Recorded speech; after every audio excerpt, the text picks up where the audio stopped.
আমার যাওয়ার রাস্তাতে সব ক্লিয়ার হয়ে যায়।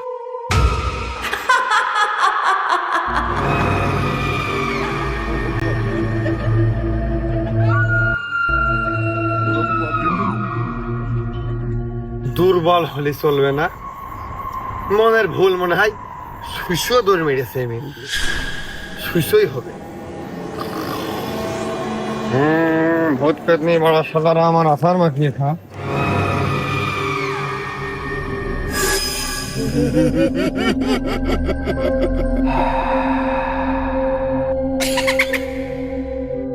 নতুন বিয়ে করার সময় আমার বউ টুক করে নাম করে ডাকতো, কারোর ডাকে আনাই ভালো ছিল কিনা। মনের ভুল পাতা পড়তে পারে হয়তো, পাতা নেই বললো।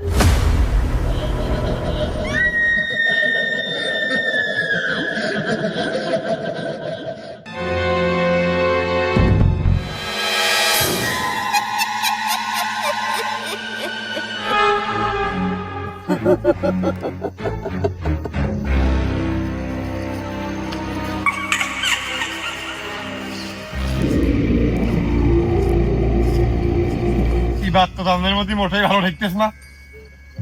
পাঁচতলা নাই ব্যাংক পড়লো, ওই দিক নাই পাতা পড়লো, মাঝখানে নাই শিশু ধরে মারলো। এবার কি গাছের বন মিলে মিলে আসার খেয়ে পড়লো।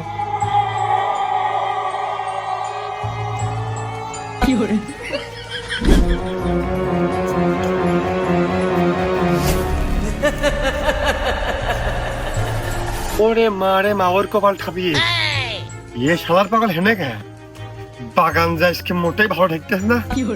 ওরে ডাক্তারই তো এখন দেখতেছি রুগী হয়ে যাচ্ছে, কেটে পড়ি এর ভাব ভালো না।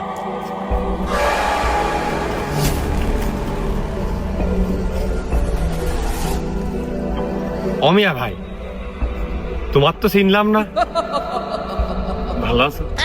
৭৩-এর আগে তোর আব্বা আমার পাকড়া গাছের তোলে বোতলে বন্দি করে রাখিল, আর গাছের মালিক গাছ বিক্রি করে দিয়েছে, আর আমি মুক্তি পাইছি। আর তারই রক্ত বয়েছে তোর শরীরে, তোর আজকে নিস্তার নেই। তোর মেরে আমি দ্বিগুণ শক্তি লাভ করবো।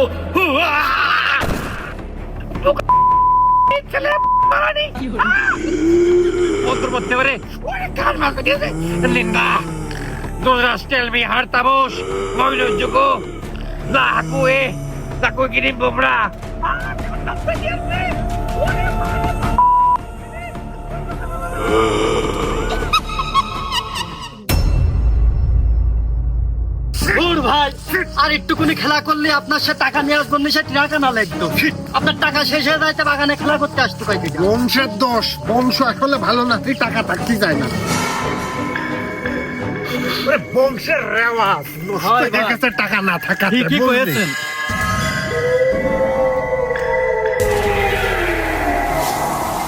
ও ভাই, বাবার তো রাত করে এই বাগানে থাকার কথা না বলো, আবার এই চোখ মুখ তো লাল হয়েছ কে? বাবা তো আলু খায় না, ভাত তো ভালো না।